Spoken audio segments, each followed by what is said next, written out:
It's Monday, July 10, and time for your Barbados Day Evening News Update. I'm Kmar Jordan. Thanks for joining us. It's not a national shutdown, but a walk for relief, so says the General Secretary of the Barbados Workers Union, Tony Moore, ahead of tomorrow's action by the island's 4 leading trade unions at the height of concerns about austerity measures recently outlined in the May 30th budget. Moore tells Barbados today that unlike 1991, when over 10,000 workers protested against the 8% pay cut, unions have one aim this time around. That is to persuade the Friendo Stewart administration to take a serious look at the union's proposals to ease Barbadians. We're not moving to have businesses closed down tomorrow. When we met with our shop stewards last week, Thursday, the shop stewards and the leaders of the unions undertook.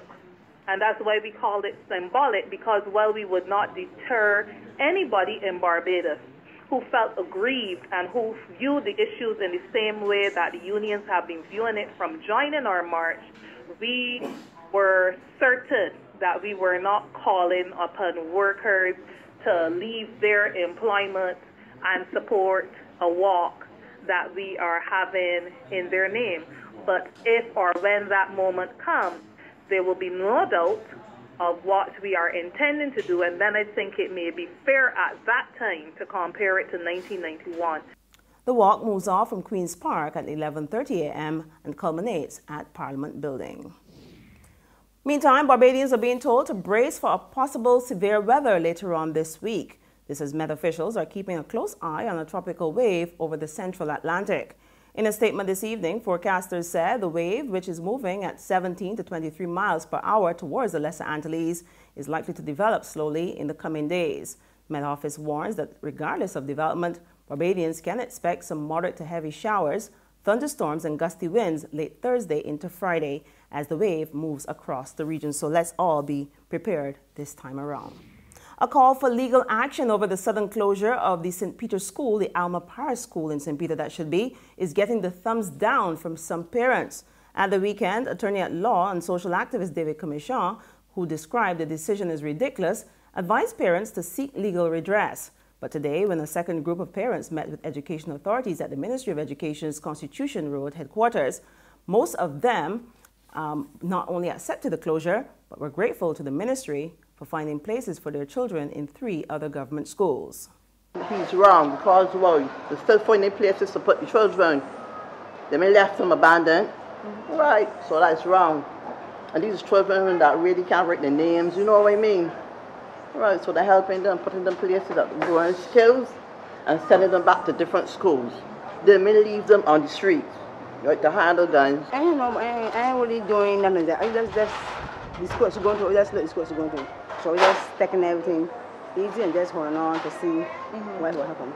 In other news this Monday, with 2 bands bowing out of the Krapover Kadumat this year, Culture Minister Stephen Lashley says some relief is coming for the other band leaders who registered under the Cultural Industries Development Act.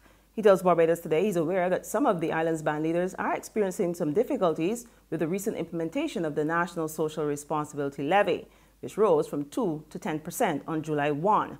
He, however, assures that there is no need for despair, saying adequate provisions have been made under the Cultural Industries Act. On Friday, I have signed off on in excess of 30 bands who have been now approved by me under the Cultural Industries Development Act to get the duty-free waivers of importation of their costume items.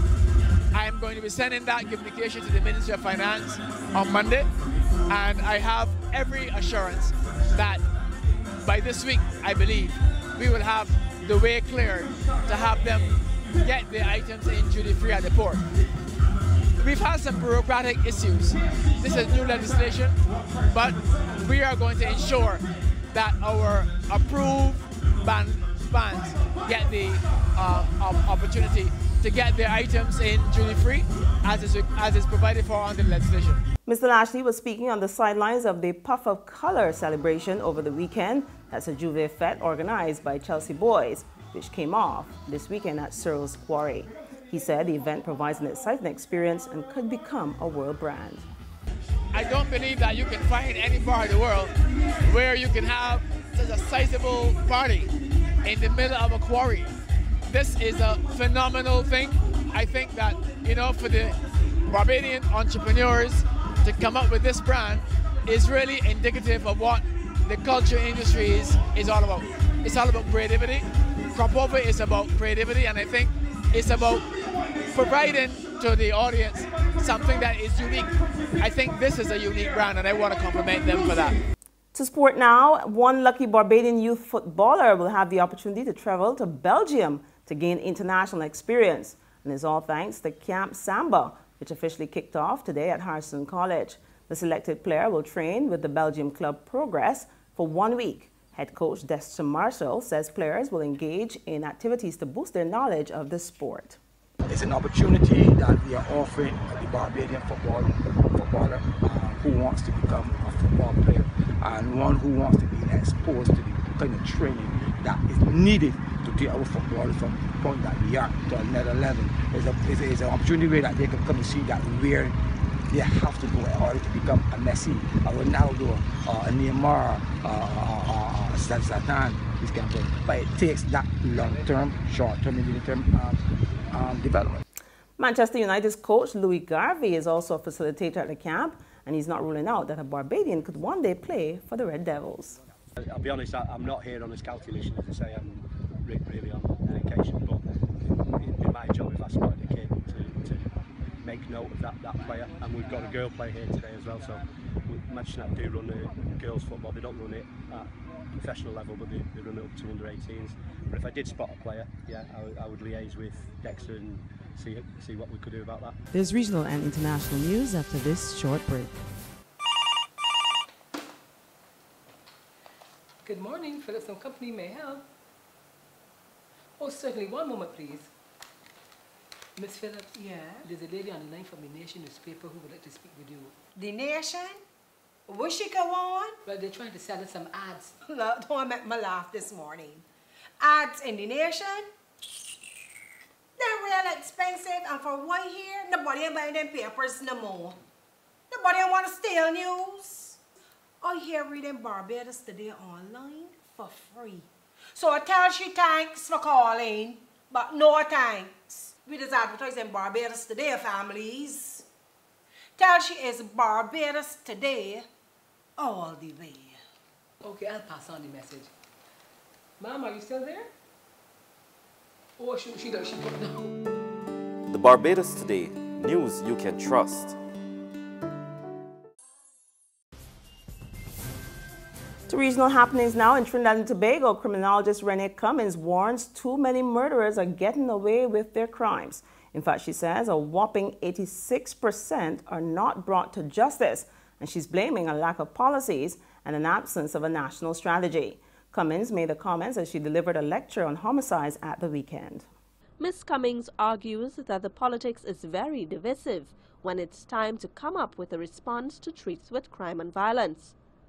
The conversation on crime and criminality and homicide and violence in this country has been dysfunctional for a very long time. We know that perpetrators are now emboldened by a 14% detection rate, and they're continuing to exploit that detection rate because in Trinidad and Tobago, you pretty much have an 86% chance to get away with murder on any given day. Ms. Cummings said the Prime Minister boasted about the resources allocated to law enforcement agencies. But while that is mandatory, she stated, it is not an approach to fighting crime. We know that government is sounding more hopeless and more helpless in the face of crime and violence. We know that when it comes to law enforcement leadership, we know some have asked for divine intervention. I don't know if we're going to see that anytime soon. As for the country's visionary leaders, well, Ms. Cummings believes that they've lost their way when it comes to reducing crime and criminality.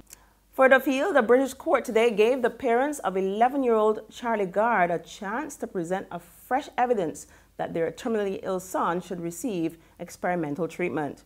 British and European Union courts have barred Charlie from traveling abroad for treatment and have authorized London's Great Ormond Street Hospital to take him off life support. Charlie suffers from a rare genetic disease that has left him with brain damage and unable to breathe unaided. More now in this ABC 7 news report. The latest twist in an ongoing fight over the future of a very sick little boy. Charlie Gard's parents have so far lost all their appeals to stop doctors from turning off his life support. They've argued he should be allowed to die with dignity. He's our son, he's our flesh and blood. We feel that it should be our right as parents to decide. But today, a court will hear new evidence about the experimental treatment in the US that Charlie's parents want him to undergo. That treatment is not a cure for his genetic disease, there isn't one, but it could reduce its symptoms. His mother Connie says 7 doctors from around the world are backing them. There is potential for him to be a completely normal boy, but we don't know, because you just don't know until you try. She's also praised the support of the Pope and President Trump. An evangelical preacher from the US has also flown in to offer his prayers. The second stage of the hearing will take place Thursday, when Charlie's future will perhaps at last be decided.